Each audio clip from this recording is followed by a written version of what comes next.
Bismillahirrahmanirrahim. Ini makalah bagian yang paling sulit kita bahasakan, yang paling sulit kita ungkapkan, karena ini berkaitan dengan wahdatul wujud. Kalau diartikan secara mudah, wahdatul wujud itu manunggali wujud dateng Gusti. Ini sing biasa jenengan pireng.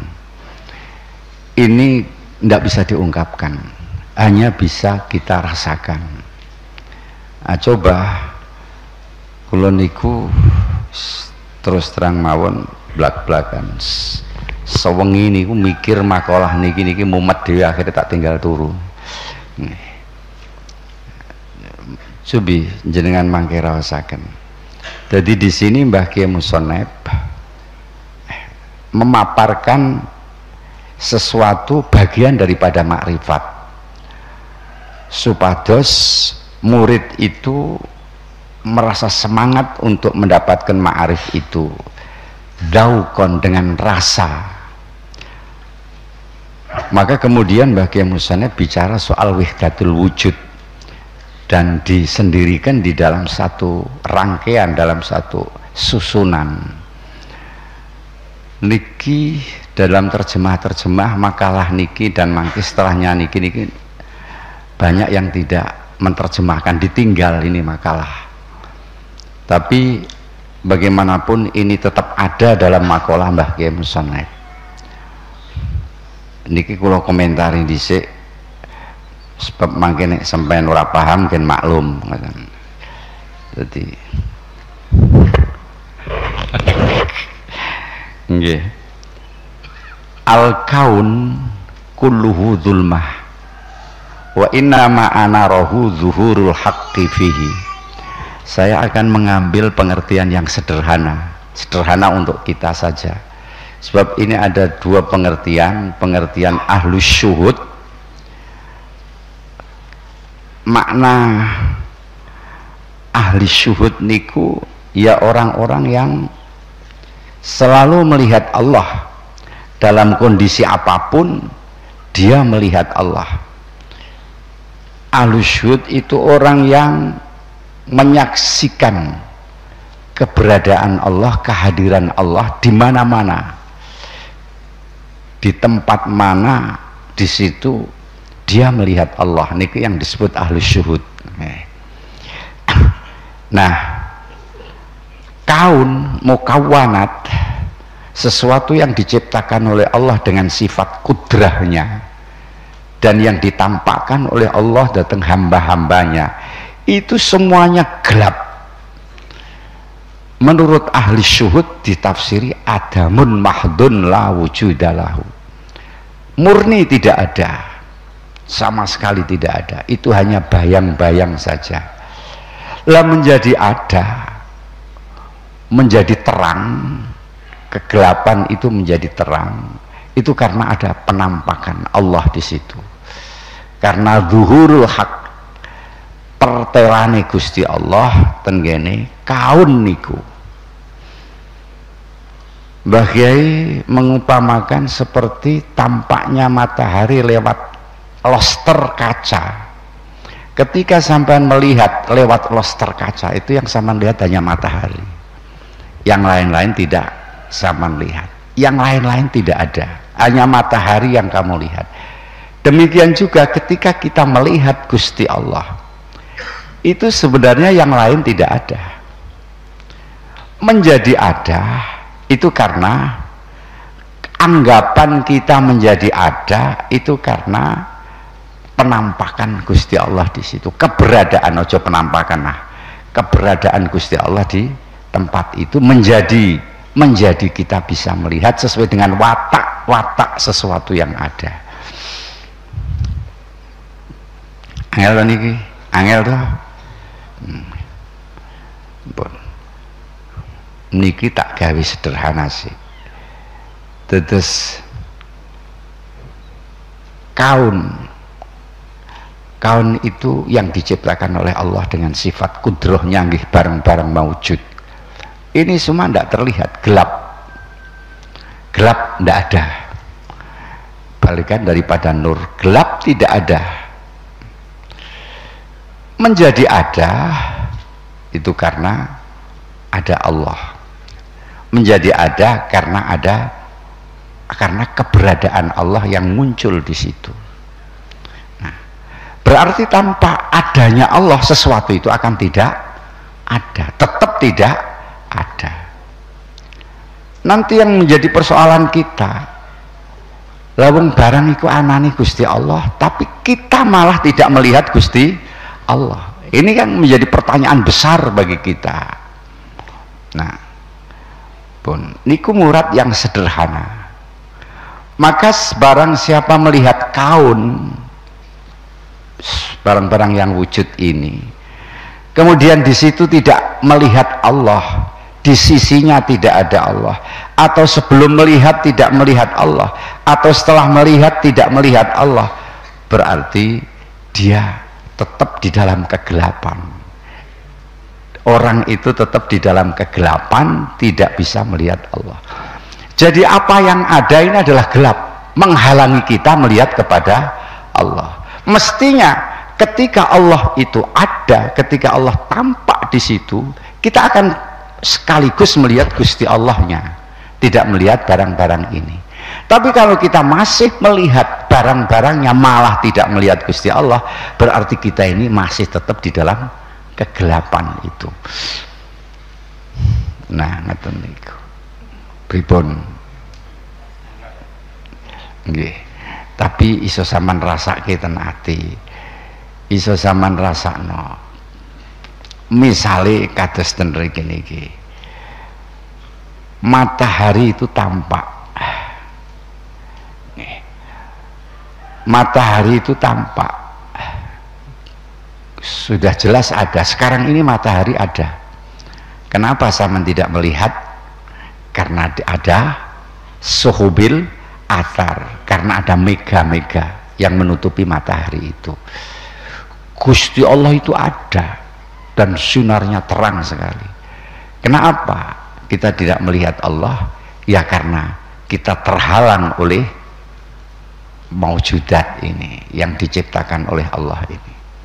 Melihat kepada alam ini yang peteng ini kebangetan kita. Namanya kita ahlul hijab, orang yang masih di balik tirai. Karena kita melihat tirai itu sehingga tidak melihat Gusti Allah. Nah begitu. Mula nanti orang-orang yang arbabus syuhud, yaitu orang yang menyaksikan kehadiran Allah di dalam setiap sesuatu, itu nanti pemahamannya berbeda-beda. Pemahamannya berbeda-beda. Ada yang melihat Allah sebelum melihat barang itu sudah melihat Gusti Allah lebih dulu.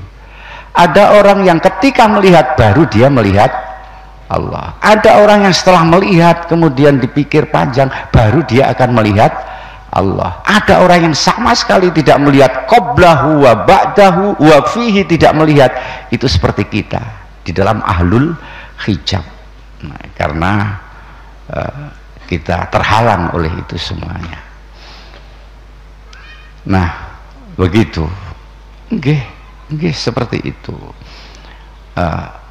Terus hubungannya dengan wihdatul wujud itu apa? Manunggali Gusti, manunggali Gusti marang maujud ini. Ya, kalau kita pikir panjang akan seperti ini.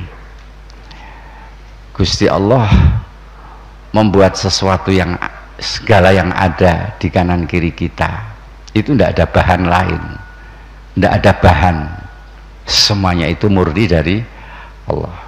Kita membuat meja, ada bahan kursinya, ada kayu yang menciptakan Allah. Kita membuat apa-apa selalu ada materi, ada bahan yang kita buat untuk menjadi sesuatu.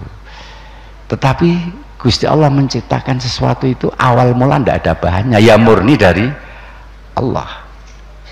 Kita rasakan aja, tidak bisa kita bahasakan. Itu murni dari Allah. Entah dari mana Allah, ya dari Allah. Oleh karena itu maka diartikan bahwa keberadaan Allah dan barang-barang itu adalah manunggal. Nggih mboten.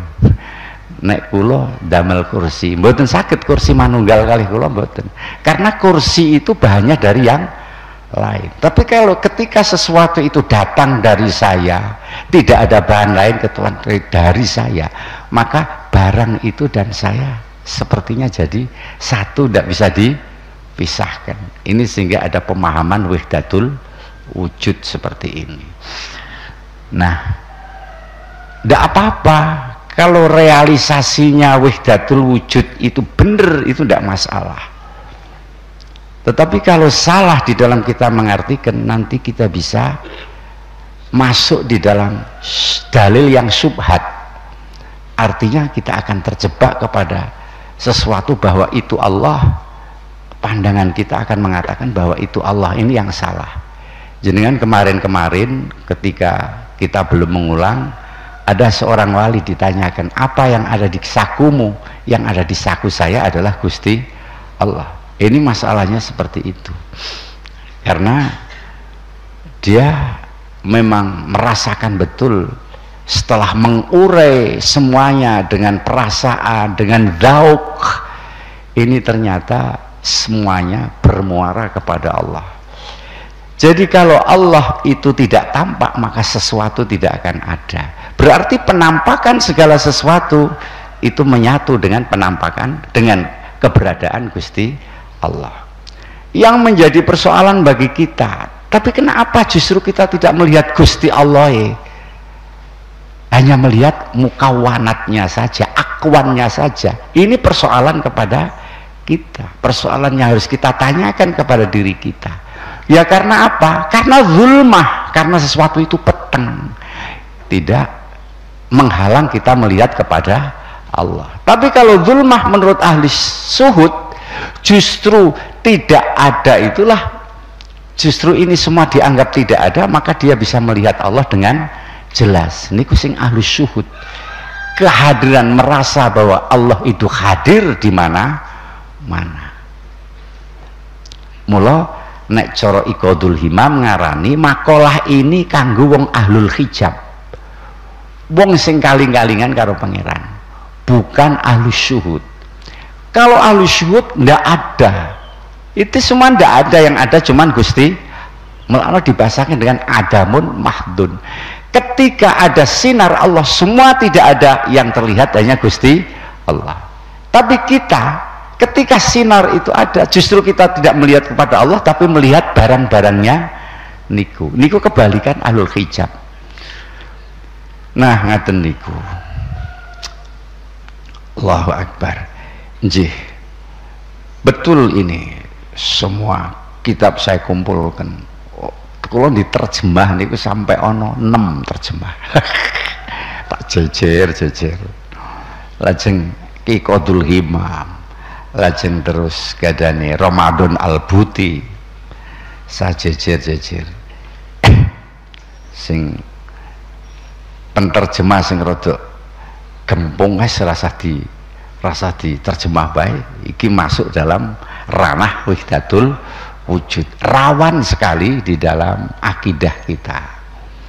Tapi kita bisa artikan itu sederhana, ya sederhana seperti tadi, tanpa keberadaan Allah tidak ada apa-apa. Zulmah, nek sampean mboten percaya, sampean upamane ora iso ndelok, atau di dalam satu kegelapan yang gelap, sampean ngertos, satu-satunya orang ngertos di sana ada apa, di sana tidak ada, di sana ada apa, mboten ngerti itu sampean, mboten ngerti sama sekali. Jadi zulmah. Kemudian zuhurul haq, disinari oleh keberadaan Allah. Nah, niku nek cara kita menjadi ada. Nah, tapi kalau adanya sesuatu yang kita lihat ini sampai membuat kita tidak melihat Allah, itu berarti kita sama saja masih tetap buta, masih tetap picek kita ini, tidak melihat Allah. Mestinya setelah ada sinar, bukan itu yang kita lihat, tapi sinarnya lah yang mestinya harus tampak dengan jelas bagi kita.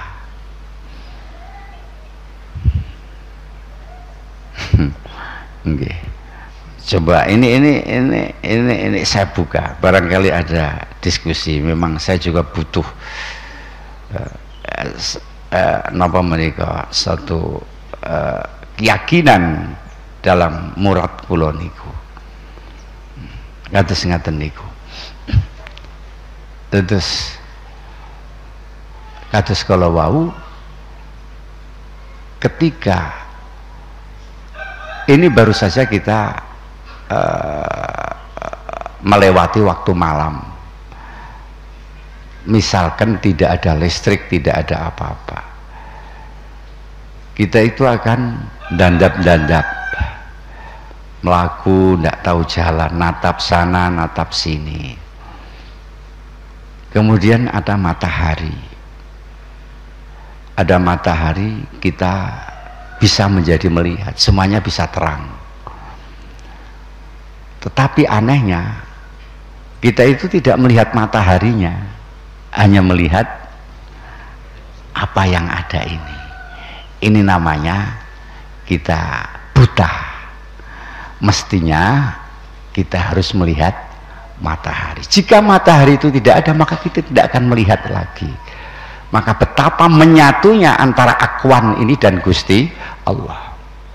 Ketika Allah mungkin kita bisa gambarkan, ketika Allah itu tidak muncul di dalam segala sesuatu, ya kita tidak akan bisa lihat apa-apa. Mboten iso weruh napa, sehingga sesuatu yang dan Allah itu tidak bisa dipisahkan. Sebab nek ora ana Allah sampean ora weruh. Lah, sekali lagi kembali kepada keajaiban kita, ketika ada sesuatu niku malah kita ora weruh Gusti Allah. Ketika Allah tampak di dalam sesuatu itu malah awake dhewe ora weruh Gusti Allah. Kan aneh lah, mulakno dianggap zulmah. Ini menurut Iqadul Himam, jadi gelap karena menutupi kita. Bagi ahli syuhud tidak ada, ahli syuhud keberadaan ini tidak ada, ya adanya Allah. Ini cuman tabiat-tabiat yang menjadi kelihatan karena adanya Gusti Allah. Itu tabiat-tabiat yang kita lihat. Dah begitu. Dua bak dawakno nggih ngoten niku. Nah, mula arbabus syuhud niku bermacam-macam. Ada orang yang melihat Gusti Allah sebelum melihat barang-barang ini. Sebelum melihat alam ini dia sudah melihat Gusti Allah lebih dulu.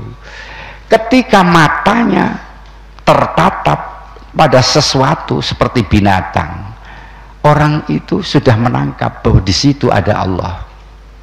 Di situ ada qiyamul haq, ada qayyumatul Allah. Sebab setiap sesuatu tidak bisa lepas dari sifat qayyumahnya Gusti Allah.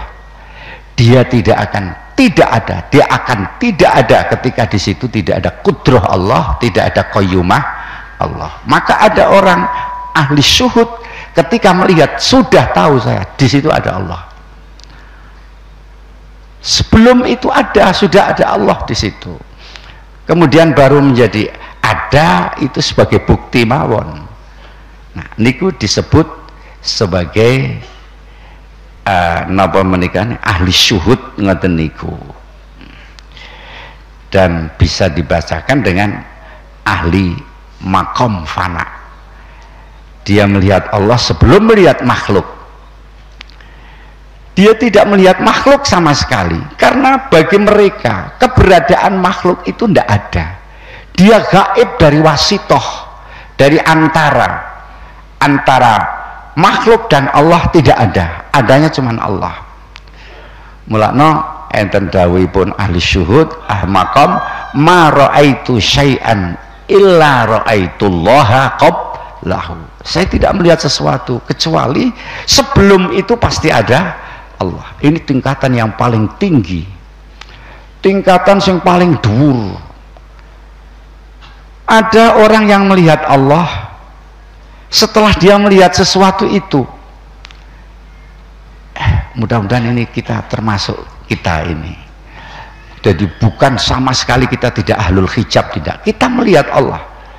Dan ini disebut sebagai ahlus sair ilallah, al-murid ilallah. Dia melihat dulu pada apa yang ada ini, baru setelah dia pikir-pikir dia melihat kepada Allah. Nah niku wong sing isyahidullah ba'da syai', melihat Allah setelah melihat sesuatu. Dia mikir-mikir baru ketemu Gusti Allah. Wa minhum may yusyahidullah ma'asyai', dia melihat Allah tapi bersamaan dengan sesuatu yang ia lihat itu. Ini orang yang mendekati, jadi begitu melihat sesuatu dia melihat bahwa di situ ada Allah, tidak usah pikir-pikir, dia melihat sesuatu di situ ada Allah. Niku ada yang melihat sesuatu, melihat Allah fisyai. Ini kalau nerjemahkan niki teng pinggir niki nggih, teng pinggir niki kalau simpulke kali terjemahan niki. Wong niku namung ngoten mawon.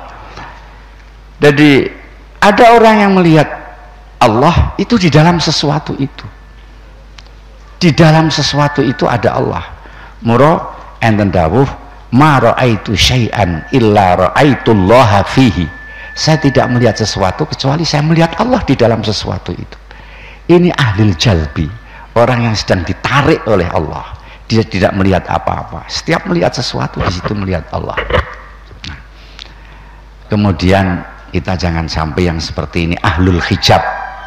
Ahlul hijab itu orang yang melihat sesuatu tapi tidak melihat Gusti, la qablahu wala ba'dahu wala indahu, sebelum, sesudah, dan ketika itu dia melihat Allah. Kita ini ahlul hijab. Ana wong ayu sing didelok ya ayune tok, ora weruh Gusti Allah. Ana pemandangan yang indah yang dilihat juga itu saja, kita tidak melihat. Setelah ini tidak melihat, setelah kita melihat sesuatu itu tidak melihat bahwa di belakang ada Allah. Setelah penglihatan kita ini ketemu, oh di situ ada Allah. Apalagi sampai qoblah, urung weruh, sak durunge weruh wis weruh Gusti Allah. Wong bar weruh wae durung weruh Gusti Allah. Ini kita. Kalau ahli syuhud di mana-mana dia hadir, dia akan melihat Allah. Di situ ada Allah. Melano ndak popo. Nah ana wong andien apa kijenengane kaya Siti Jenar kados sinten muni. Di sini ada Tuhan. Sapa sing ning kono? Allah. Sing ning kamar sapa? Allah. Karena dia apa? Karena sedang dia melihat sesuatu itu bahwa di situ ada Allah. Nek saged menerjemahkan ngeten niki mboten masalah, sampean muni ngono mboten masalah. Tapi nek sampean sapa sing ning kono? Allah, ngoten ora ngerti dununge ketak ngene. Ka sajak kaya ya on. Nah, jadi ini repotnya kita. Ini pasti pakai dzauq. Allahu Akbar. Nah, niki. Tapi sampun enten gambaran nggih, sampun enten gambaran seperti itu. Nggih, nggih, nggih. Nggih.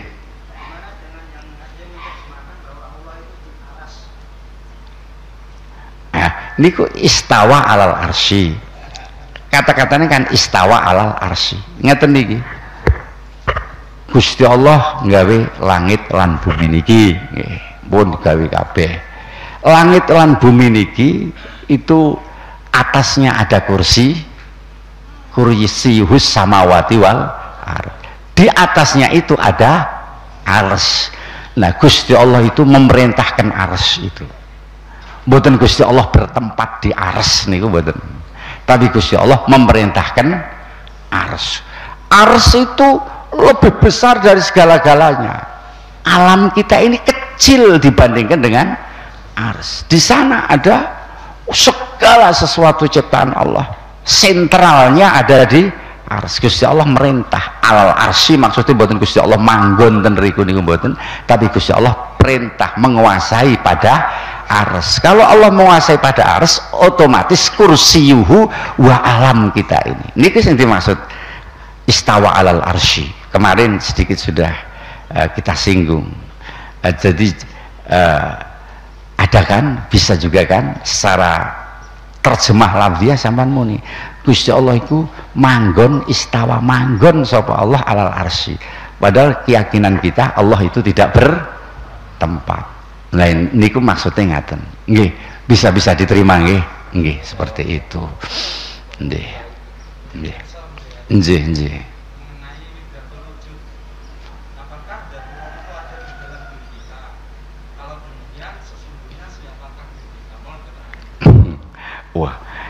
semakin rumit nih.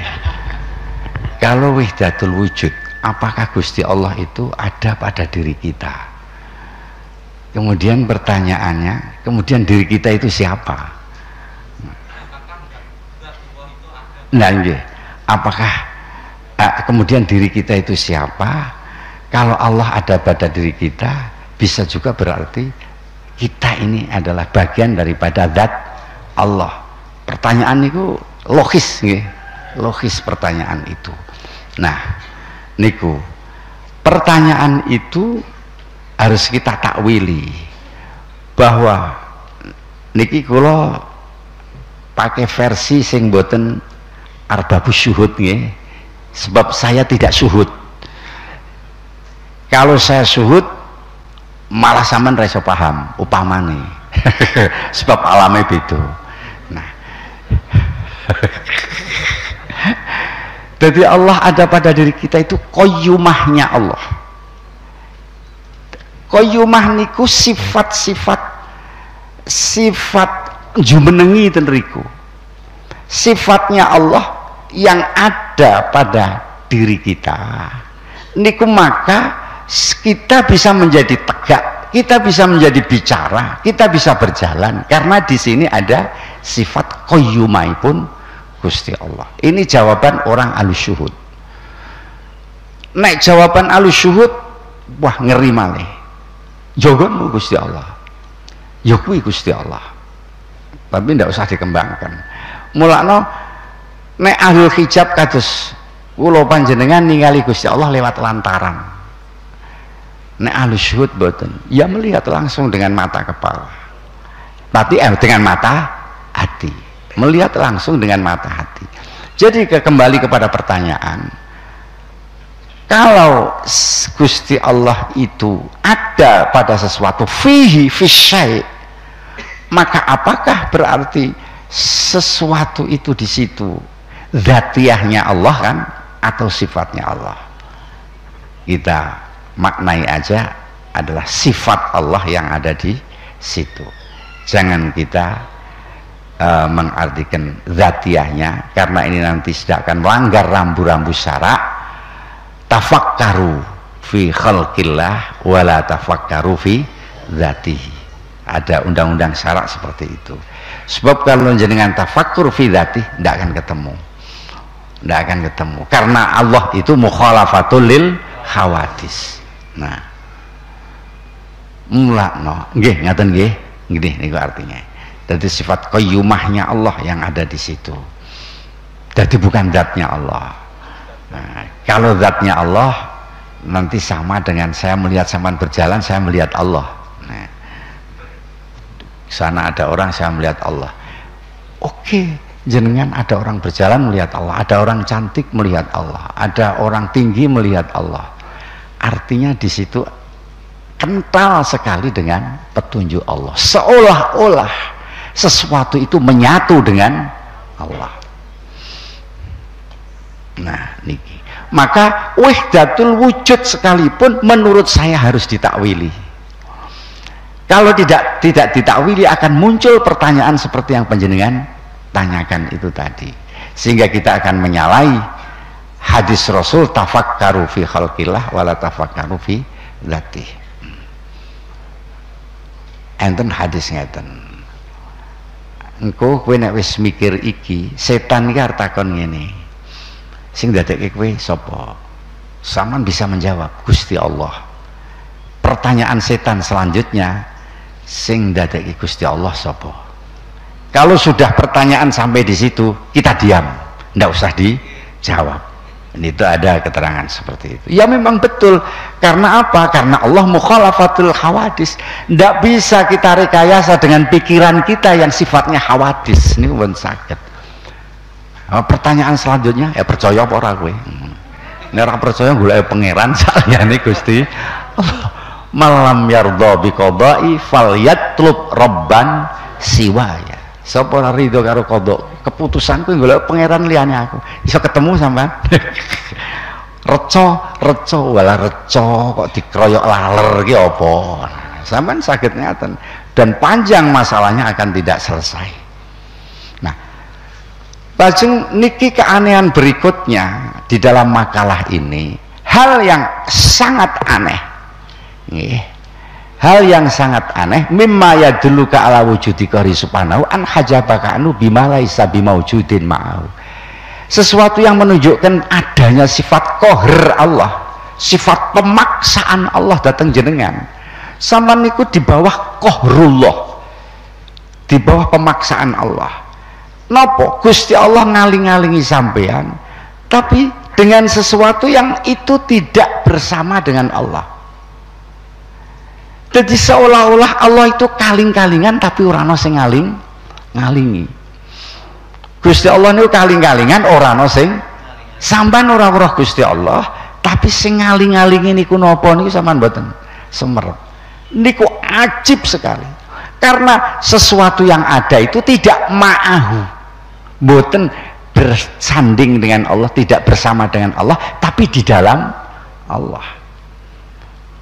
Bahkan sebelumnya sesudahnya itu di situ ada Allah. Lah kok sampean ora weruh Gusti Allah? Aneh lho niki. Kok iso ngono? Ya sebab sampean dipaksa oleh Allah. Tidak seperti itu. Kalau kita mudah melihat Allah, pikiran kita tidak kuat, kita sudah mati sejak dulu, kita sudah stres sejak dulu, sudah tidak punya kekuatan apa-apa sejak dulu. Maka untuk sampai kepada makom syuhud itu mesti harus ada tahapan. Nek ora mangke sampean dadine jadab. Nah wong jadab kabeh sampean iso bayangake. Wong kok jadab kabeh iso bayangake sampean. Maka mesti kita harus bertahap dari sedikit. Akobatun nufus, jalan lika-likunya nafsu itu kita patahkan satu persatu sampai nanti kita bisa menjadi makom syuhud, makom di mana kita hadir, di situ kita melihat Allah. Nah begitu.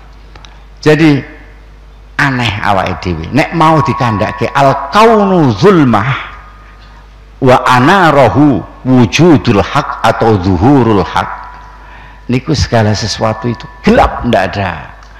Menjadi jelas niku dalam versi yang ghairu ahli syuhud, menjadi jelas karena Allah, keberadaan Allah di situ. Mestinya kita ini kan harus melihat Allah dulu, gitu. Nek ngono kan kudune melihat Allah, sadar.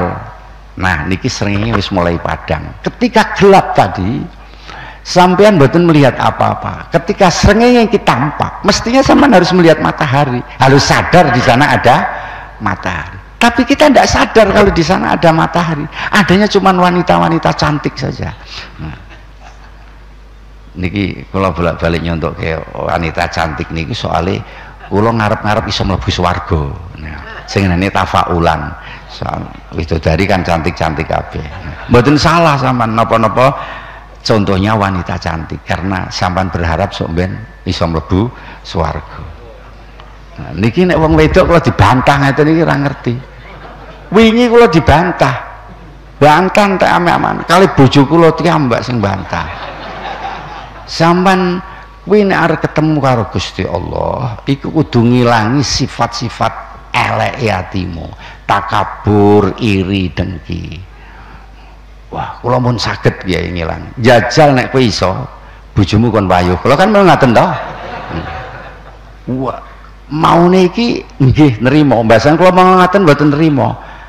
Akhirnya ngomongnya dalan delok Gusti Allah ku ora mung siji tok. Dalan swarga ora mung siji tok. Nah, niku jenengane ora tabayun. Sifat-sifat yang tidak baik itu dasar untuk kita melihat Gusti Allah, untuk kita wusul pada Allah.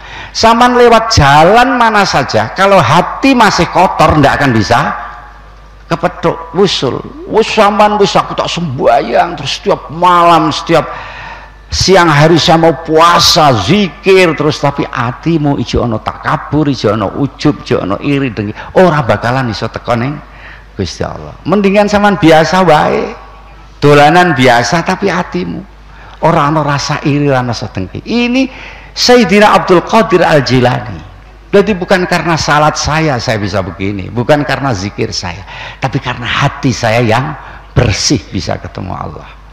Lah niku lho sing kudu kula sampean tak ngerti, sampean kayak. Jadi ojo ndewak-ndewake tasbih. Ojo ndewak-ndewake aku sewengi maca Quran ping 10. Bukan itu. Kita ketemu Allah dengan hati yang bersih. Nah, ngoten niku. Enten pertanyaan malih.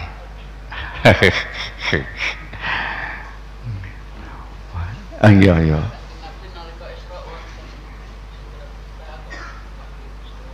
Nggih.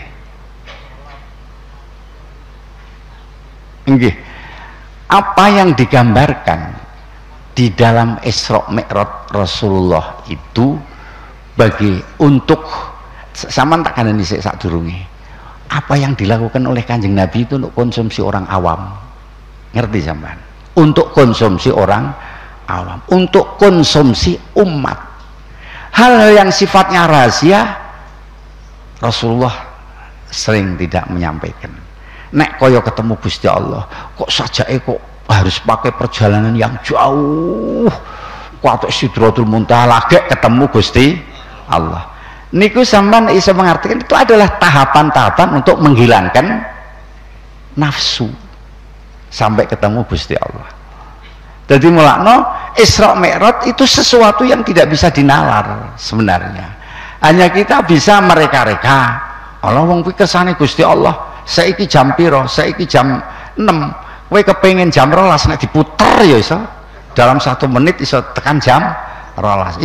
Itu adanya gambaran satu untuk memudahkan di dalam penjelasan saja.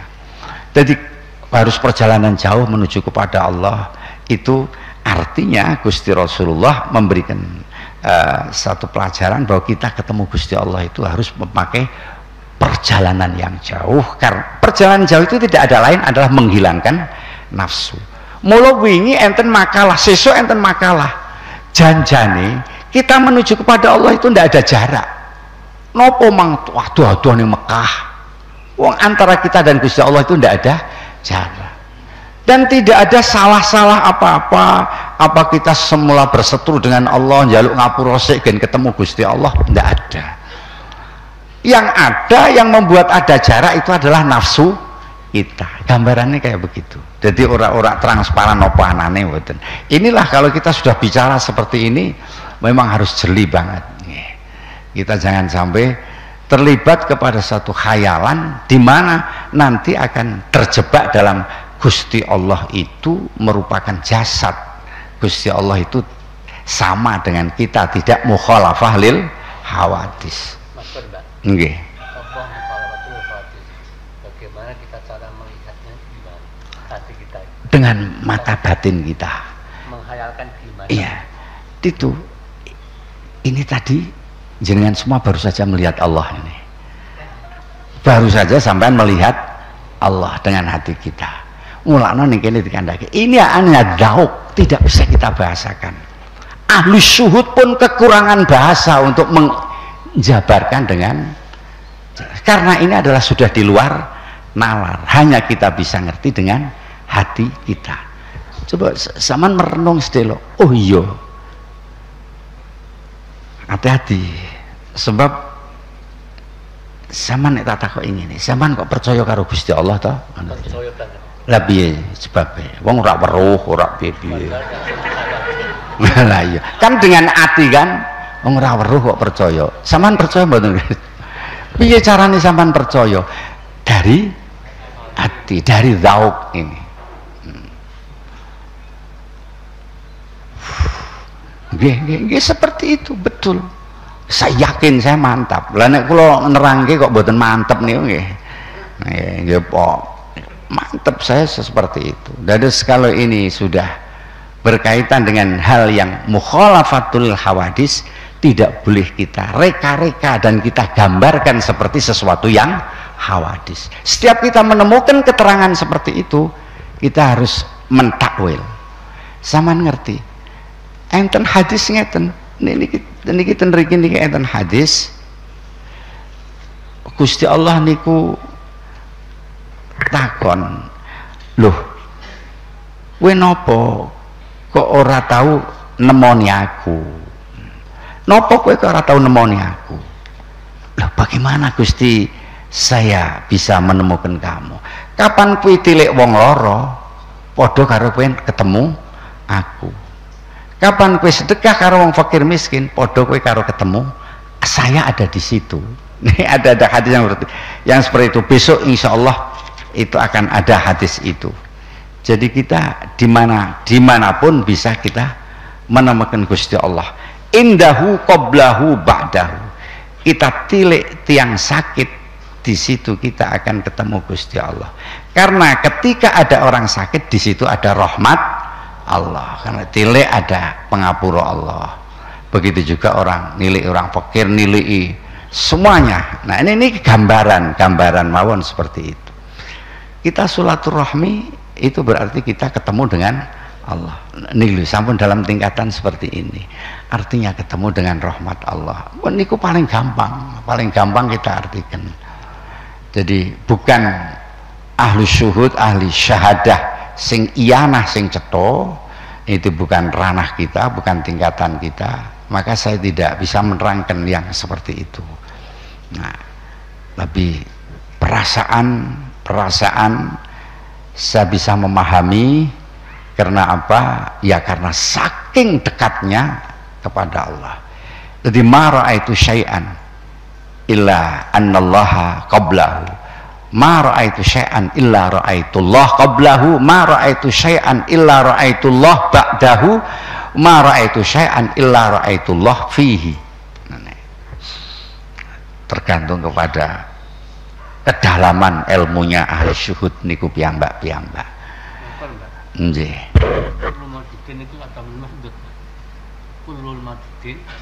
Nggih, bahasa ahli syuhud adamun mahdun. Karena beliau sudah tidak butuh wasitoh, sing dilihat mung Gusti Allah. Mun nek ketemu kalih tiyang ngeten iki meneng wae rasa diudek-udek bersane. Nggih. Nah, awake dhewe ini kan komunitasnya kan komunitas ahlu hijab. Jadi kalau komunitas ahlu hijab ya kita ngomong-ngomong aja, kita biasa aja. Nggih. Ngoten niku. Kalau nanti ada besok kita ulangi lagi. Ini sebab ini nanti terus akan ada beberapa makalah yang panjang bukti Mbah Kiai Musonep memampakkan keajaibannya. Bagaimana kok Gusti Allah itu sampai kaling-kalingan? Wong Gusti Allah itu yang menampakkan. Sing menampakkan iki Gusti Allah kesampai Gusti Allah iku ora ketok. Misalnya ana wong nggawa piring nyoh, sampean ra ora sing nggawa piring kan aneh to kuwi. Nah, terus besok ada kaifa yasam wa walladzi dzahara bikullis. Bagaimana kita bisa terhalang dari Allah? Padahal Allah itu yang tampak di dalam segala sesuatu itu ada Allah. Syaun wa walladzi dzahara likulli syai' dan seterusnya itu besok sebagai satu tanda. Orientasinya seperti itu tadi, al kaunu kulluh zulmah wa anarahu zuhurul hak. Dari situ muaranya pun nggih. Sementara ngaten riyin subhanallah. Al-Fatihah. A'udzubillahi minasyaitonir